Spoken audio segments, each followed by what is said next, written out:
Cream বা lotion ব্যবহার করে গোপন অংশের লোম স্থায়ীভাবে উঠানো যাবে কিনা। আমি আগে যেসব গুনাহ করেছি তার জন্য আমি অনুতপ্ত। আমি যখনই নামাজে দাঁড়াই আমার অতীতের গুনাহ মনে করে কান্না আসে, এতে আমার নামাজে কোনো ক্ষতি হচ্ছে কি? গায়ে শুধুমাত্র গেঞ্জি পরে উজু করলে উজু হবে? নামাজ পড়ার জন্য যদি জায়গা না থাকে সেক্ষেত্রে বিছানার উপর নামাজ পড়লে কি নামাজ হবে? ছেলেরা কি রূপার চেইন গলায় দিতে পারবে এবং রূপার আংটি হাতে দিতে পারবে?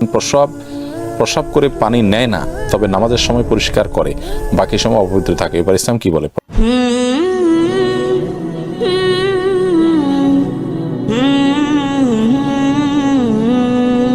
সুলতানা হায়াত আপনি লিখেছেন, ক্রিম বা লোশন ব্যবহার করে গোপন অংশের লোম স্থায়ীভাবে উঠানো যাবে কিনা, নাকি তাতে গুনাহ হবে? না, গুনাহ হবে না যদি কোনো শারীরিক ক্ষতির কারণ না থাকে।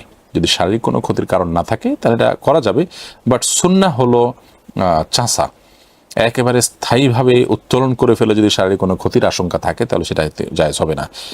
ফরহাদ হোসেন আপনি লিখেছেন, আমি আগে যেসব গুনাহ করেছি তার জন্য আমি অনুতপ্ত। আমি যখনই নামাজে দাঁড়াই আমার অতীতের গুনাহ মনে করে কান্না আসে, এতে আমার নামাজে কোনো ক্ষতি হচ্ছে কিনা। না, এটা তো বরং ভালো কথা। তওবা করে আল্লাহর কাছে লজ্জিত হয়ে অনুতপ্ত হয়ে আপনি কান্না করছেন, এটাতে কোনো অসুবিধা নেই। আজকে লিখেছেন, আমি ইন্ডিয়া থেকে বলছি, গায়ে শুধুমাত্র গেঞ্জি পরে উজু করলে উজু হবে কিনা? হবে, কোনো অসুবিধা নেই। মেঘকন্যা লিখেছেন, নামাজ পড়ার জন্য যদি জায়গা না থাকে সেক্ষেত্রে বিছানার উপর নামাজ পড়লে কি নামাজ হবে? জায়গা না থাকলে বিছানার উপর নামাজ পড়বেন, কোনো অসুবিধা নেই। যদি একেবারে চেহারা ফুল ডেবে না যায়, মোটামুটি হার্ট থাকে যে আপনি স্থির থাকে, তাহলে সেক্ষেত্রে পাক থাকলে নামাজ পড়তে পারেন।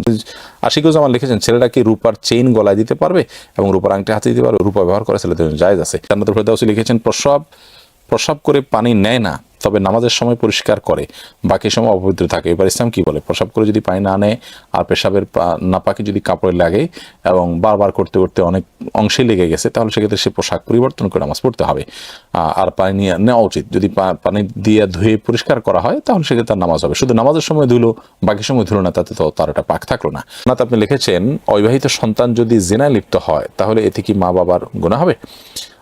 যদি মা বাবার অবহেলা থাকে, তাদেরকে উপযুক্ত সময় বালেগ হওয়ার সাথে সাথে উপযুক্ত পাত্র বা পাত্রী খুঁজে বিয়ের ব্যবস্থা না করে এবং অবহেলা করে তাদের বিবাহের ব্যাপারে, এর ফলে তারা যেন লিপ্ত হয়, অথবা তাদেরকে সঠিক লালন পালনের অভাবে তারা এই পথে চলে যায়, তাহলে সেক্ষেত্রে অবশ্যই মা বাপের দায়ভার আছে, সেখানে তাদের ত্রুটি আছে, জন্য তারা গুনাহগার হবেন। এমনি সুরুজ এডি থেকে লিখেছেন, আমার বিয়ের সময় আমার মনে হয় আমার ওযু ছিল না, এখন আমি কি করার আছে? বিয়ের সময় ওযু ছিল না তো টেনশনের বিষয়, এখন ওযু করে নেবেন, ওযু করে নামাজ পড়বেন, বিয়ে হয়ে গেছে আল্লাহর রহমতে, কোনো অসুবিধা নেই। বিয়ের সময় ছেলে মেয়ের ওযু থাকতে হবে এমন কোনো বাধ্যবাধকতা নাই। ওযু না থাকা অবস্থাতেও বিয়ে হয়ে যায়, কোনো অসুবিধা নেই।